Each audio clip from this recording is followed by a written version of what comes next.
घर दे अंदर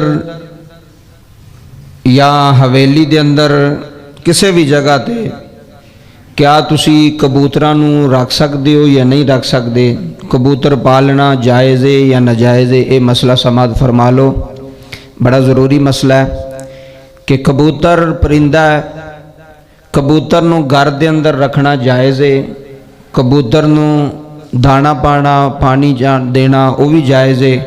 कबूतर नूं पालना घर दे अंदर या हवेली दे अंदर ये जायज़ है नाजायज़ नहीं।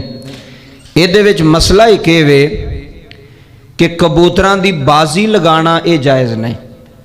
कबूतर पालना अगर शौकिया तौर पर किसी ने कबूतर रखे ने तो वह भी एहतियात करे कि जेड़े छत ते मैं रखे ने उहदे नाल हमसायां नूं कोई तकलीफ ना होवे। कई एवं वेखे ना मुंडे शुंडे लैके सारे छत ते चढ़ के लोगों दी धीआं भैणां हुंदियां ने थले, वो बेपरदगी होंदी है। उहदे नाल इस्लाम इस चीज़ की इजाज़त नहीं दिंदा। वे कोई भी तुसी ऐसा शौक जिहड़ा वो पूरा करो तो किसी की इज्जत ते तुसी नज़र पाओ। तो चाहिए तो यह वे कि अगर रखना है तो किसी बियाबान इलाके में दूर दराज जिथे रिहाइश ना हो उत्थे रखे जान।